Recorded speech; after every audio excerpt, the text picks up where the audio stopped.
Hello everyone, welcome back to the Laserdisc series. My name is Adam, and in this video we're going to be talking all about buying Laserdiscs, selling Laserdiscs, and maintaining Laserdiscs. So strap in for the cash. So, if you're looking to get into this hobby, I'm going to show you also how you can get free Laserdiscs. If you're looking to get into this hobby for the first time, there's a big watch out, okay? I don't want you wasting your money. I don't want you buying things that are not appropriate, that look good, but then you get and aren't good, okay? This video is basically going to be a one-stop guide to helping you not waste your money. Because I'm sure everyone's got a story out there where they bought something like a player or a film and it arrived and it was garbage. The discs were cracked, the player was broken, you had the rotted copy that the seller didn't announce. You know, I've had every excuse under the sun, you know. I've had people sell me copies that they know is rotted because it's on the Laserdisc database, and they go, "Oh my, I got to play to test it. I'm sorry, I don't know." And then literally in other sales posts, they're saying, "Oh, this looks amazing on my Laserdisc player." Like, honestly, don't get suckered in. So I'm going to show you how you can avoid some of the worst sellers and get some of the best guaranteed sellers. Also, if you're looking to, start collecting Laserdiscs, you're probably going to have a lot of excess overspill. I've got 2 copies of Ransom already, and I've only purchased like 3 batches of Laserdiscs. So if you're wanting to get into it, how you can then sell Laserdiscs to recoup some money or to create a little pot where you can buy Laserdiscs. So here we go. So I'm going to split this video up into 3 portions: the buying, the selling, and maintaining. We'll do maintaining first. So obviously Laserdiscs, these are big shiny discs. Sometimes it's a gatefold. You never want to be putting your Laserdiscs on your shelf like this or wherever you have them. Basically, because just like a vinyl record, these can warp. The pressure of all of these on the very bottom one here, and if the surface ain't flat, the discs can start to bend, warp, and then when you play them, they're like drunk in your player, and the laser won't be able to accurately read the track, and it might skip to the next one or skip a 3, or and then suddenly your picture's doing all sorts of weird things. So when you're storing your Laserdiscs, the number 1 tip is keep them upright like that. So upright on the shelf like that, going across. Done. Now in terms of preserving the artwork, so I got this copy of Liar Liar here sent to me, and it's got some, I don't know if you can see it here, but it's got some grey, it looks like a coffee stain, but also some of the actual artwork has been torn off. Same on the back there. I've got a big part where Jim Carrey's name is missing. And then you open it up and there's even more damage inside. And there's so much damage here and here. Now, the person who sold this to me, actually, I was buying a few other Laserdiscs from him. Shout out to Nick! I'll put his name on Vinted, where you can actually go buy discs from him. He actually sent this to me one for free as part of a batch I purchased off him, because I think the cover is just so disgraceful. So the discs inside were absolutely fine. They're protected in their vinyl sleeves or their polyfill bags or whatever you want to call them. It actually looks like this one is from a vinyl, to be honest. But even though... Oh, actually... Uh-oh. No. I say that, but then I've just noticed there is some crap at the bottom of this one. Now, luckily, it's not actually on the coated bit, and by the looks of it, it is scratchable. Like, I can actually get it off. So I might have to give this one a bit of a restoration job. I haven't got a player to test this out, so I don't know how badly affected it is. But if I really was wanting to, and you can tell like something had happened to the bag itself. It's got some coffee stain. In fact, what I'm going to do is, I don't know what the hell happened here. It doesn't smell like coffee, doesn't smell like anything. It's no longer on here at the end of the day. There is nothing on here. But I just really don't trust this bag anymore. So I'm going to replace it. I bought a shit ton of these types with the poly lining black, which looks pretty cool. So I'm going to put all of these two in this now to safe keep. I think this one actually looks okay. But yeah, I mean, I can use these two jackets for something, you know, for vinyls or some discs. Oh my god. Yeah, that's why he sent it me for free. It's actually got a part of the jacket scored onto the disc.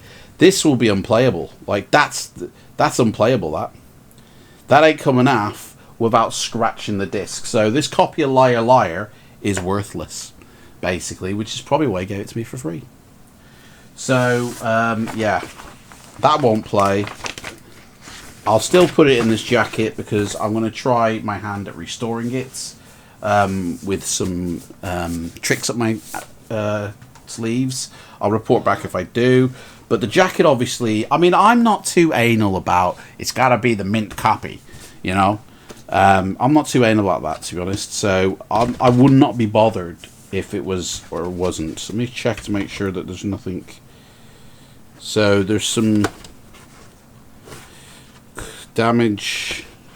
Yeah, so basically what's happened is when something's spilt on here, it's damaged the inside, separating where they actually, the glue, and that's been because of the poor packaging put onto the disc. So what I'm going to do is, obviously I'm now putting it in a little bit more of a protective way. So that can go in there, and then, and I'm gonna put my hand at restoring this one and see if we can bring this puppy back to life. Because at the moment that one disc won't play at all. So, but this is the thing is you gotta be careful of. Somebody who is a little less, you know, who is like more scrupulous than my old friend Nick here, would have tried to sell that for money, where that is actually a worthless copy, unless you're going to put it up on your wall or something, you know. But I mean, the cover is shot to hell, so I don't know who, anybody trying to sell that is just a POS in my book. But yeah, he gave it to me for free. So, but this is the sort of thing you got to be careful of, you know. Now, yeah, in terms of storing, you know, some discs you might be lucky enough for them to actually come in some sort of plastic bag. You know, the best ones on the market, I think, are these ones with the lid. Some people don't like them, but they are thick grade plastic. They are honestly going to protect your disc and keep it sealed, you know, and yeah, not actually discolor the view of the artwork as well. You get some of the plastic stuff where, I don't think I have any yet, where it's a bit cloudy and it looks a bit shit. There's various different types of these plastic wraps that you can get, plastic baggies, you know, they're used for vinyls. You can just search like 12-inch, you know, plastic vinyl bag or whatever, but, you know, find a seller who you enjoy and order just from them. I personally prefer the thicker ones. Some people, it's going to be personal choice, but you can get some ones that are really thin. The ones that I don't recommend at all, and they tend to come out of Japan. So the ones I would say be careful of, like, these are not my favorite ones. They mainly come out of Japan. They're resealable. They're plastic bags that have a resealable part at the top.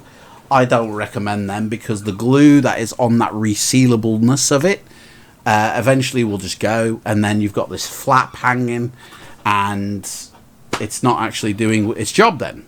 So, and the glue will go eventually. You know, they don't last forever. So, I personally don't like the resealable ones. I know a lot of people do. But, yeah, maintaining your collection is very important.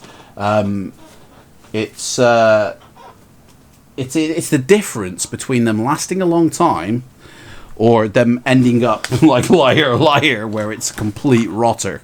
Like I mean, not rotter, but it's rotting. It's like damaged the disc and it won't play now. So I'm going to probably have to source a new clean copy of that. Luckily, Liar is probably the most common of the signature collection, so it won't cost me too much. But that copy is just, you know, I'm not going to pass it on to somebody else because it's just going to get their hopes up. So, yeah, I'll end the circulation of that disc. Maybe use the disc if I can't get it off. Probably use it for maybe snapping it open and trying looking at the video material inside, and you know, use it for experimentation so it has another life.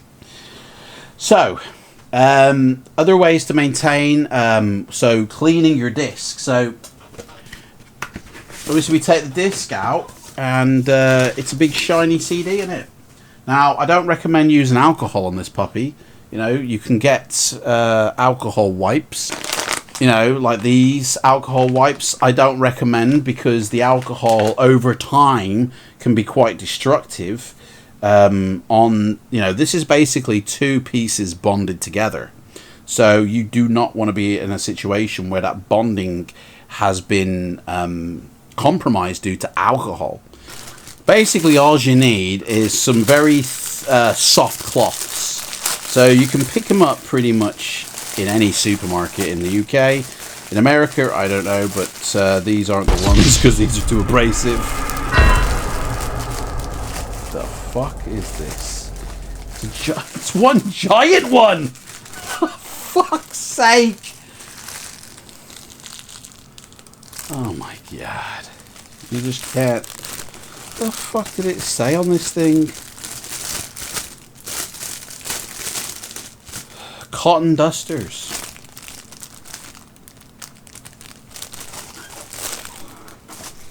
You know, basically you just get your cloth, you know, and then, you know, from the inside out, just kind of, you know, wipe, getting rid of any dusts.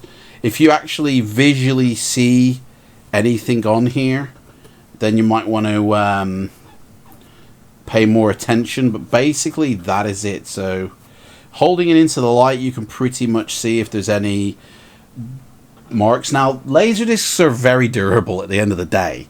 The fact that they're so big means that it's getting all dust on it now. I've dusted it and it's attracting dust. Basically, the fact that the surface is so large, a small little scratch probably is only affecting like 3 or 4 frames, and it might only appear as a quick spot of speculation on a speck on the screen, basically, for a brief moment. You know, these can actually take some knocks, and you know, they're pretty durable. So really, you don't need chemicals to clean. You don't need, you know, hard abrasives. Just a little duster, a cloth, give it a wipe over, and that is it, really.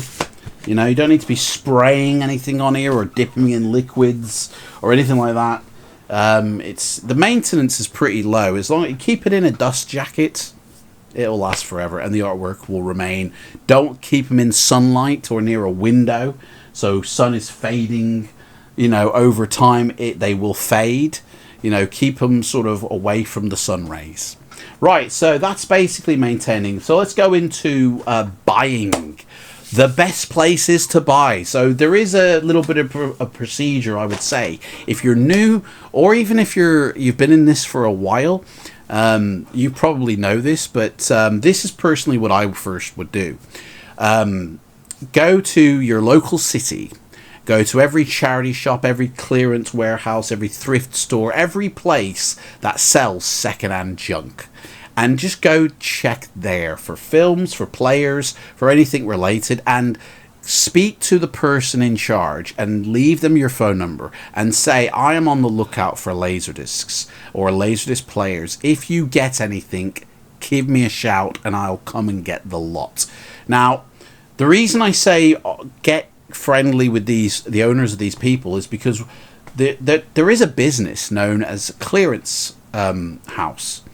And basically, and every country will have their own version of this. When someone dies and they don't have any family, somebody like usually the landlord will hire a contracted house clearance person to come in, remove and clean the house. And that person usually takes the shit to the tip and takes the stuff that maybe will sell to local charity shops. I mean, they might even try and sell them themselves, but sometimes they just take them and dump them on a charity shop just to get rid of them. And it is so worth connecting with your local charity shops. Also, go to a record store that's kind of secondhand and go through their film soundtracks, because sometimes accidentally they will have LaserDiscs in that section.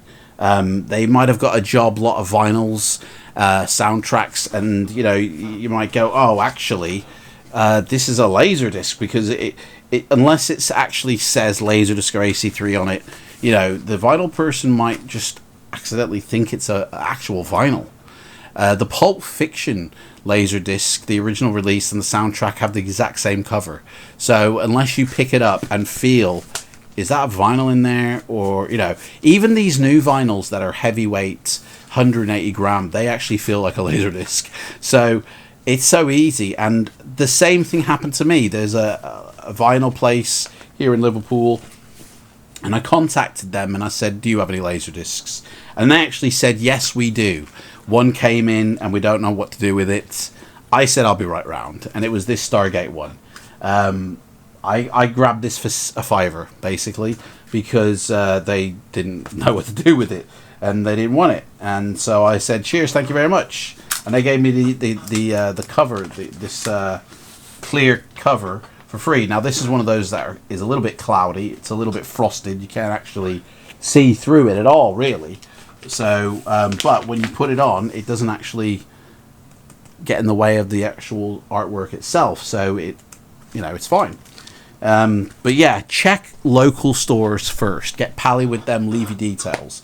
Then I would go into Facebook Marketplace.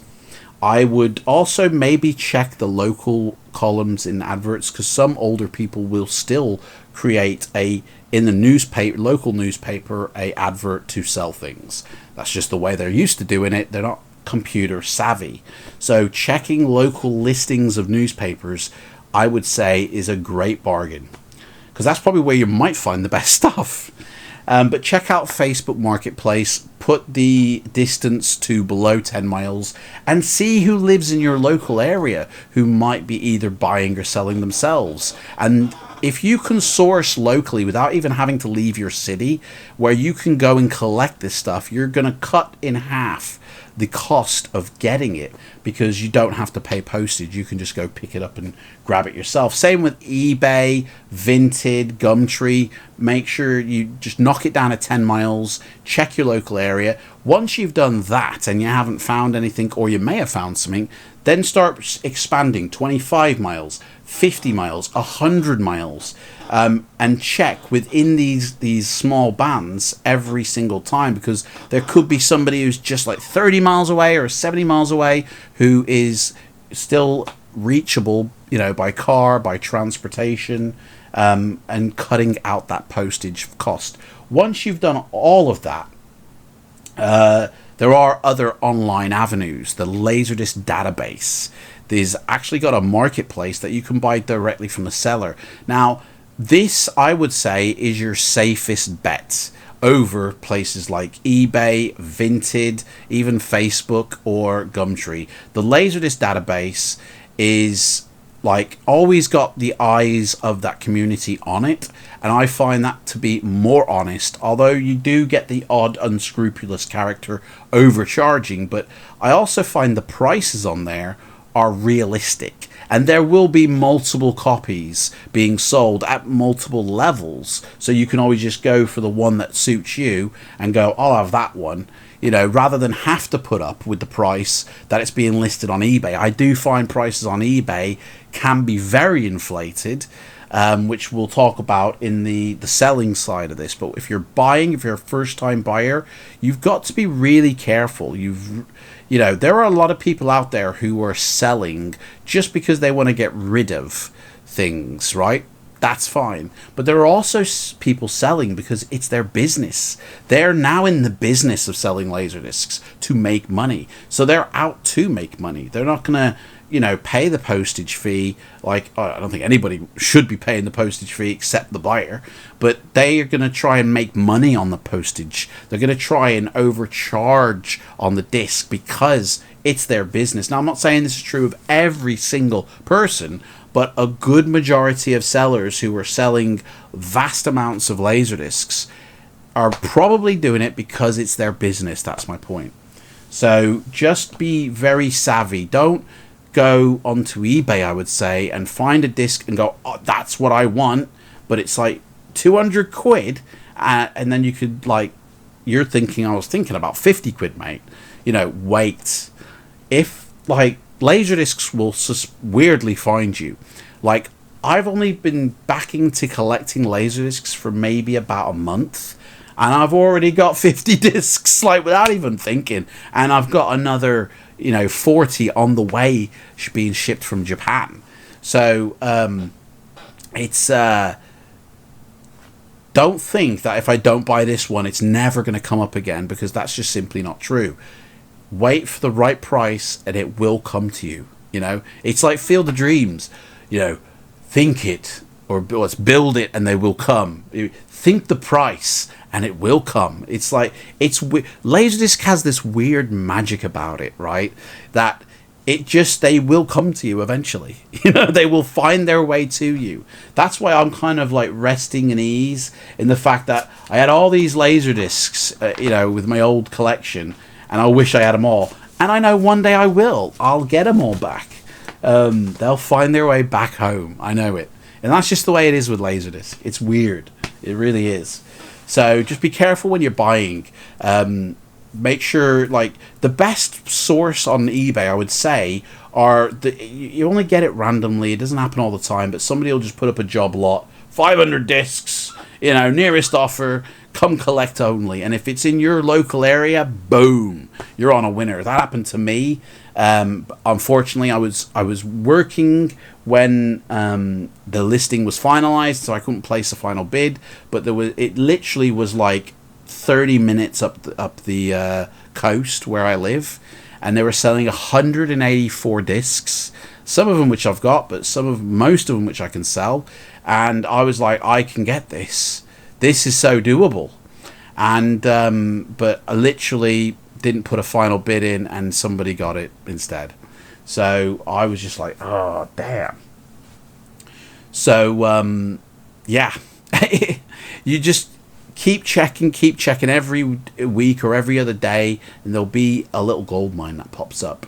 You know, just don't go crazy with the pricing. You know, kind of stay calm and don't get into like a high bidding war where it's going to keep escalating and you overpay that way. Get friendly with obviously you've got your Facebook communities as well, the Laserdisc Forever, Laserdisc Infinity UK, depending on which side of the Atlantic you live on. Get friendly with people in there. There are people that sell within there that are trusted, that are honest people. You get the odd person who comes in, but they usually get quickly weeded out. The old LDF community is usually sharp on it. So definitely go source people and connect with local people. First, say hello to the community. Hi guys, I'm here. You know, I live in this city of the world. Who lives near me? When can we connect? I found a guy who literally lives 15 minutes away from me, and he's got loads of Laserdiscs, and he wants to sell a lot. And I said, mate, don't sell them on eBay. I will come and buy them from you, and then you don't have to post them off. Just give me time, and I'll buy the lot from you. And he was like, sweet. He'd already sold the 7 Criterion box set and somebody literally outbid me by £1, and I was like, yeah. And it was sat there when I went round to his house when I went to go collect some other discs, and it was sat there, and I was like, no, just give it up, give it to me. And he was like, somebody's bought that. So I will go round to his house, and I will collect the others eventually. And but that's the best way, is connect with people local first and then spread out. Importing Laserdiscs is very tricky. Each country's got their own rules, their own things, and they change over time. What once was may not be now. I'm not really sure the state of the UK presently of 2025. I've ordered things from Japan and they've come directly to me, and I've had to pay no additional tax. But that's been for literally like one Laserdisc. Both these Laserdiscs came from Japan. The Men in Black and the Abyss, both of them came from Japan separately. This is actually quite a weighty. Together they're even more weightier, but I paid no additional tax duty on that, probably because it was valued when they sent it to under 15 or under £20, whatever the marker may be. Oops. Whatever the marker may be. And once you get to a certain weight or a certain value, boom, you get slapped on tax. I'm not really sure how it works. Find out how it works is what my point is. Make sure you understand the import duties of your country, because you could be suddenly slapped with a bill like almost the size of the order you placed. You're like, oh man, I got this for 20 quid on eBay. What a bargain. And then suddenly you get a 50 quid bill, and suddenly now you're paying 70. And so that's the final cost. So just be careful. So buying, yeah, there's also places, which I didn't know about until recently, Japanese online auctions. There's loads of them. You know, Joust, I can't remember the name of the others. I will place them all here after I look them up, but I can't remember all the names. But they're the main, like, they're all very different, and they all kind of operate in a similar fashion where you make an account for free. If you want to deposit, you have to deposit funds into your account. Bang, you're going to get a fee for that. So whatever you deposit in, they'll add an additional whatever yen. It's all, you know, put into yen. So there's your first extra bit. So if you put like 25 quid in, you're probably actually paying 28 or 30 quid for that deposit fee. Some places don't have a deposit fee, some places do. Then when you bid an auction, there will be a fee for if you win it, that you will then be added on. There's all these hidden fees. So if you win a bid, you know, even if I paid 1 yen for a bid of 40 Laserdiscs. That's 50p for 40 Laserdiscs. Like, I thought, oh my God, that's the best bargain ever. You know, I'd already put in 25 quid into this account. So I was like, okay, so that's fine. So I got obviously I got charged for putting the money in, depositing. For winning, I got another, I think, 200 yen charge, which is something like £4. So £4.50 now is the price of that, you know.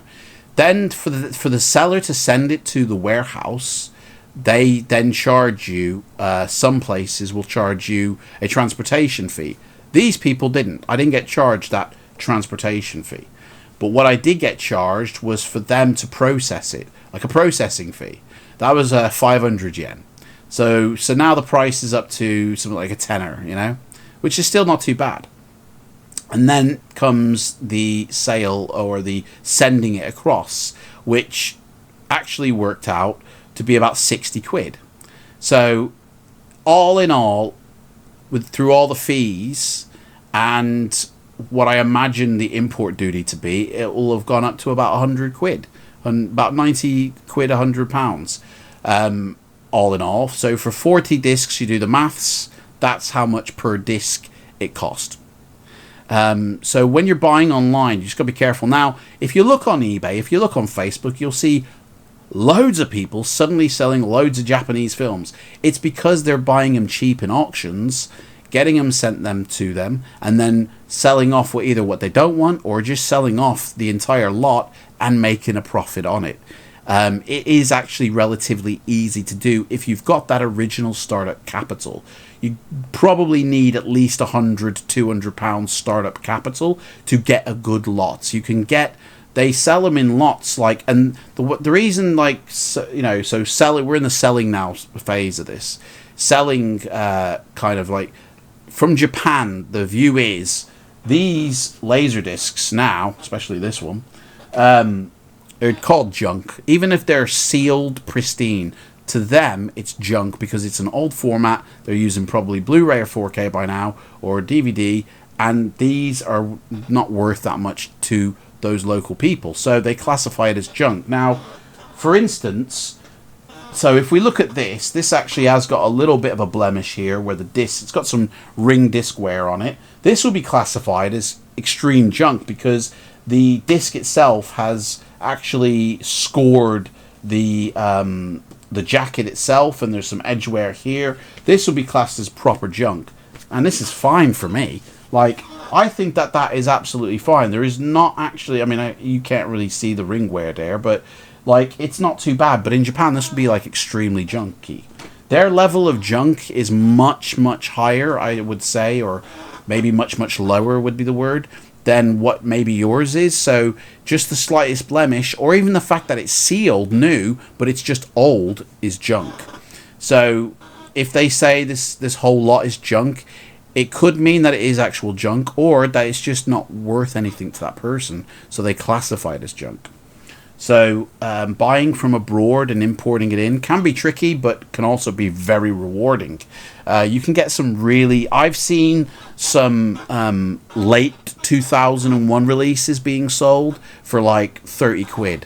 You know, obviously by the time you buy it, it's going to be more like 70 quid, but that's still better than the prices you see on eBay where it's hundreds of pounds. Like, Bringing Out the Dead was the last title on LaserDisc. I've seen that be available for £100 on a Japanese auction site, and one disc means it's only going to be 20 quid postage at like next day delivery service. You know, I spent both of these discs, right? This one I think I paid £2 on the auction, and I paid obviously then the fees, and I put this through the best delivery, the quickest delivery. And in total, this cost me 35 quid, which is probably what it cost when it first... Well, actually, no, it probably cost a bit more when it first came out. It probably cost more like 100, but, you know, this limited edition, I've never seen this, but this only cost 35 quid, and it got to me within a week of ordering it from the Japanese auction, which I think is extremely fast considering where it came from. This one, I believe, was a 50p win bid, and then the fees, and then the postage, which for some reason this one was a little bit longer. It took 2 weeks to come, and this one cost about 40 quid in total for everything combined. So, like, that's probably what I would pay for this title. You know, it's brand new, it's mint, it's sealed, everything's gorgeous. There's absolutely no ring wear or anything. It's probably never been played, you know, at all.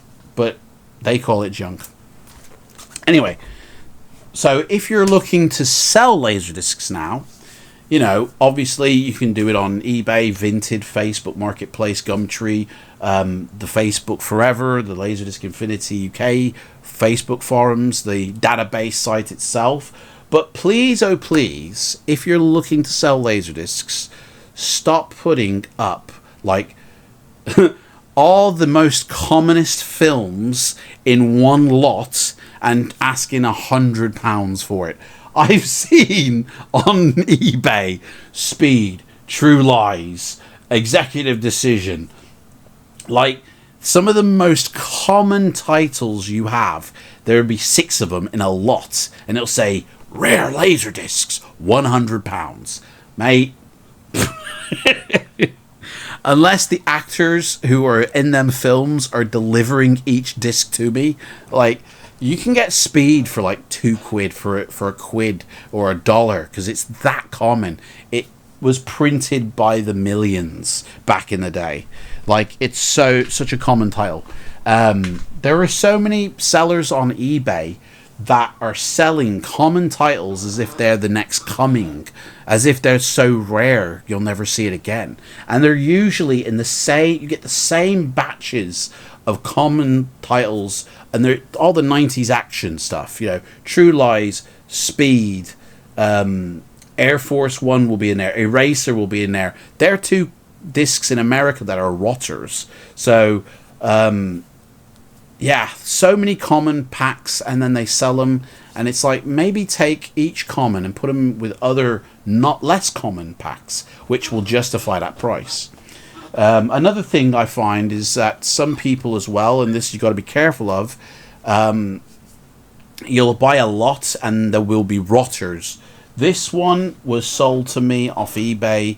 I believe it was eBay, but it was within a job lot of about 5 discs, 5 films.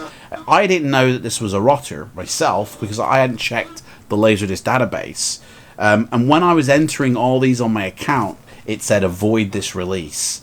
Absolute rotter. Now this came from 1997, 1998, I believe. This film, 1998, it's... Oh no, 1996 it says on the jacket artwork. Yeah, so 96 film, so not exactly a late release, but I mean, not quite rare because it's probably a rotter. So this will have some level of rotting on it. I will have to check it. It might play fine, absolutely fine, but the person who sold it to me never said it was a rotter, or that, you know, I did ask, did they all play fine, and they said, I don't have a Laserdisc player to check. That was probably bullshit. You'll get bullshitters when you... Fucking hell, I keep breaking that. You will get bullshitters when you go to buy. They'll play dumb. Oh, I didn't know it was broken. Like, I've had sent to me discs that were cracked, and it wasn't through the postage, I'm sure. So if you buy it off eBay, you know, ask the seller to send you pictures of the mint marks, and they'll most likely just photograph the entire disc, and you can check to see if it's cracked or not before they send it out. Because obviously if it gets cracked in transit, then you might get some money back, you know, because effectively it's now a worthless disc. It's no good if it's cracked. But then again, they might say, well, it was absolutely fine, there was no cracks on it, or I don't know, they might try and swindle their way out of it. There's a few people like swindlers on there. So like, if you're selling though, please, oh please, just price things accordingly to their rarity rather than the fact that they're old format, you know, films. Go on the Laserdisc database, check out the average price, and then use that as your what you're going to sell it to someone else. And if you've got a load of commons, yeah, put them in with a load of non-commons. You know, don't stop selling these common titles together. Although I suppose if you haven't got any Laserdiscs, it's a great starter pack. Maybe start naming it Laserdisc Starter Pack, and it's just full of commons, you know, for a very low price, like a realistic price, you know. If you've got 6 films and they're all the most common titles, then you should be really selling it for like a £5 to £7, and then put like postage on top, so it'll be like 10-15 quid posted out to that person, you know, quite locally.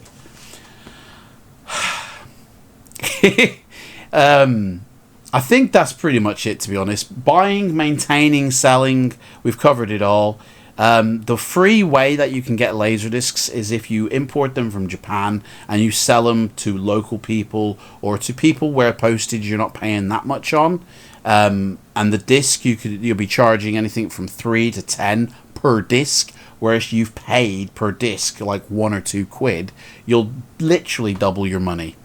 And that is a way then you can take the ones that you want personally, sell the ones you don't want, and reimburse yourself for what you originally paid.